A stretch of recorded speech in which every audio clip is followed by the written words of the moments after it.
नमस्कार, मी वृषाली पाटील बातमीपत्रात आपलं स्वागत करते। सुरुवात करूया एका महत्त्वाच्या ब्रेकिंग बातमीने। आपल्याकडे मतांचा कोटा, विधान परिषदेत आपले उमेदवार विजयी होतील असं अजित पवार यांनी म्हटलंय। आपली मतं फुटणार नाही, माझा आमदारांवर विश्वास असल्याचंही अजितदादा म्हणाले। राष्ट्रवादीच्या बैठकीत अजित पवारांनी हा विश्वास व्यक्त केलाय।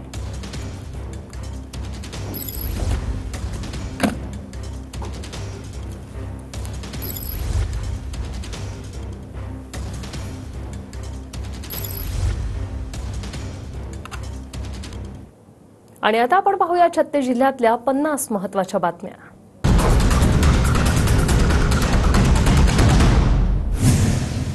उद्या बीडमध्ये मनोज जरांगे पाटील यांची शांतता रॅलीला बीड पोलिसांची परवानगी, मात्र सभेला अद्याप परवानगी नाही।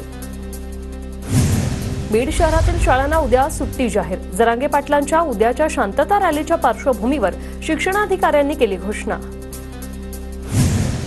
बीडमध्ये मनोज जरांगेंच्या रॅलीच्या पार्श्वभूमीवर पोलीस दल सतर्क, 250 पोलीस अधिकारी कर्मचाऱ्यांसह एसआरपीएफ आणि आरसीपीची तुकडी तैनात। मनोज जरांगे पाटलांनी शांतता रॅली दरम्यान दर्गामध्ये चादर चढवली। धाराशिवमधील हजरत खाजा शमशुद्दीन दर्गावर चादर चढवत घेतलं दर्शन। अहमदनगर महानगरपालिकेत नवीन आयुक्तांची नियुक्ती। आधीचे लाचखोर आयुक्त जे आहेत ते पंकज जावळे अद्यापही फरारच आहेत। पिंपरी चिंचवडचे उपायुक्त यशवंत डांगे यांची नगर महापालिका आयुक्तपदी नियुक्ती। चंद्रपुरात सुधाकर अंभोरे यांच्या काँग्रेसमधील प्रवेशानंतर जोरदार स्वागत। चंद्रपूर विधानसभा क्षेत्रात खासदार प्रतिभा धानोरकरांच्या पुढाकाराने अंभोरेंना उमेदवारीची शक्यता।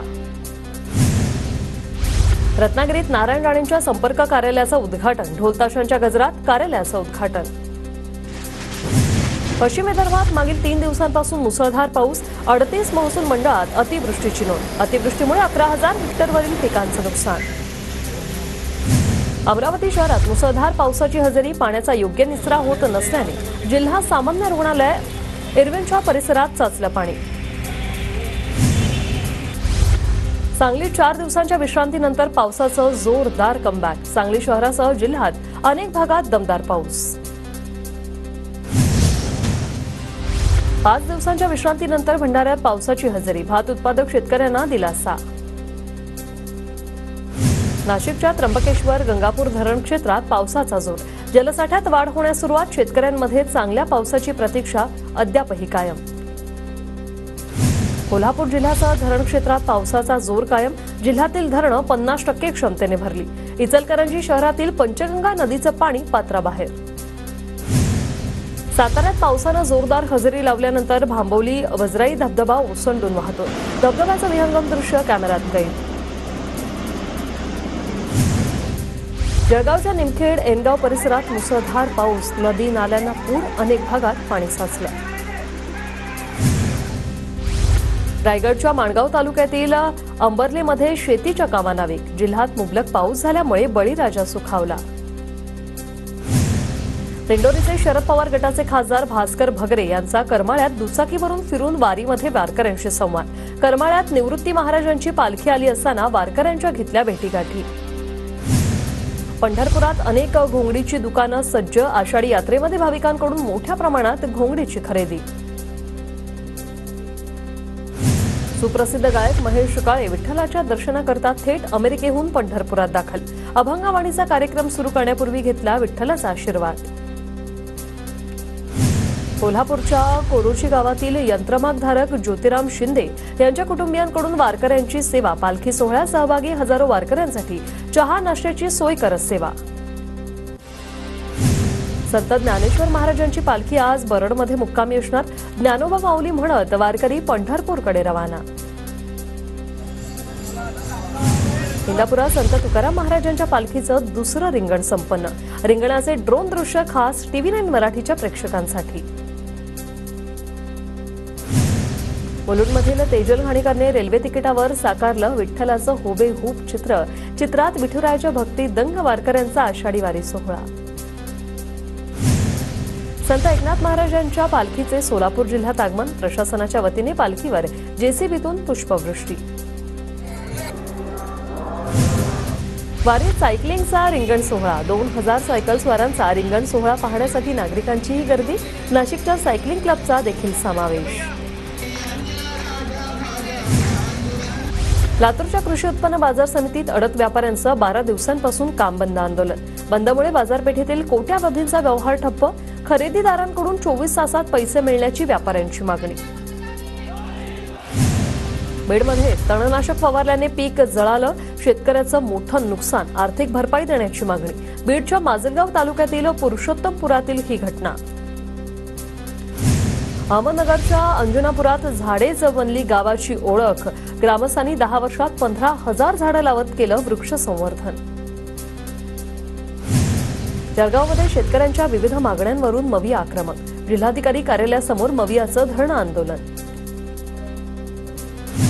शेतकऱ्यांच्या विविध मागण्यांसाठी राज्य सरकारच्या विरोधात सोलापुरात ठाकरे गट आक्रमक. मंद्रुप येथील तहसील कार्यालयासमोर विविध मागण्यांसाठी रास्ता रोको. धुळ्यात ठाकरे गटाच्या युवा सेनेसह विद्यार्थ्यांचं आंदोलन. नीट परीक्षेत झालेल्या घोटाळ्याची एसआयटी चौकशी करण्याची मागणी. इचलकरंजी जिल्हा शालेय पोषण आहार कामगार संघटनेच्या वतीने बेमुदत उपोषण सुरू. शहरातील प्रांत कार्यालय येथे उपोषण सुरू. शाळेमध्ये केंद्रीय किचन पद्धती आणण्याची हालचाल सुरू असल्याने महिलाही आक्रमक. कोल्हापूर जिल्ह्यातील अंगणवाडी सेविका आणि मदतनीस 15 जुलैला आंदोलन करणार. मागण्यांबद्दल शासनाकडून उदासीनता दिसत असल्याचा आरोप करत जिल्हाधिकारी कार्यालयावर मोर्चा काढण्यात येणार. भंडारा नगरपालिकेवर शेतकरी हमालांचा मोर्चा. या मोर्चात आणलेल्या रेड्यांवर लिहिली अधिकाऱ्यांची नावं. बीटीपी हटावचा नारा देत मुख्याधिकाऱ्यांवर गुन्हे दाखल करण्याची मागणी. अमरावतीच्या दिवसामध्ये दूध उत्पादक शेतकऱ्यांचं आंदोलन. दूध गाड्या नियमितपणे दूध उचलत नसल्याचा आरोप. धुळ्यात विविध मागण्यांसाठी महसूल कर्मचाऱ्यांचं आंदोलन. काळ्या फिती लावत कर्मचाऱ्यांकडून आज काम बंद. कामकाज सुरू. बीडच्या परळीमधील चांदापूर तलावात 0% पाणीसाठा. पावसाळ्यातही बीडमधील शेतकऱ्यांना पाणीबाणी. केडीएमसीच्या अप्रभाग कार्यालयावर पाण्यासाठी शिवसेनेचा हंडा मोर्चा.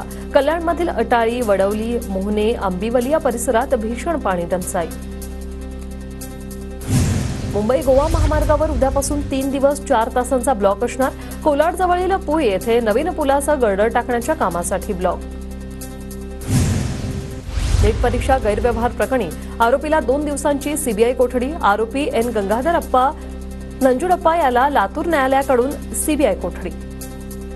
पुण्यातील सेवाग्रामच्या यात्री निवासमध्ये पार पडले भारत जोडो अभियानाचे राष्ट्रीय संमेलन. भारत जोडो अभियान येणाऱ्या विधानसभा निवडणुकीत इंडिया आघाडीला समर्थन देणार. राष्ट्रीय संयोजक योगेंद्र यादव यांची माहिती. गोंदियातील नवेगाव नागझिरा व्याघ्र प्रकल्पामध्ये पर्यटकांच्या संख्येत 20% वाढ. पर्यटक वाढल्याने महसूलमध्येही मोठ्या प्रमाणावर वाढ.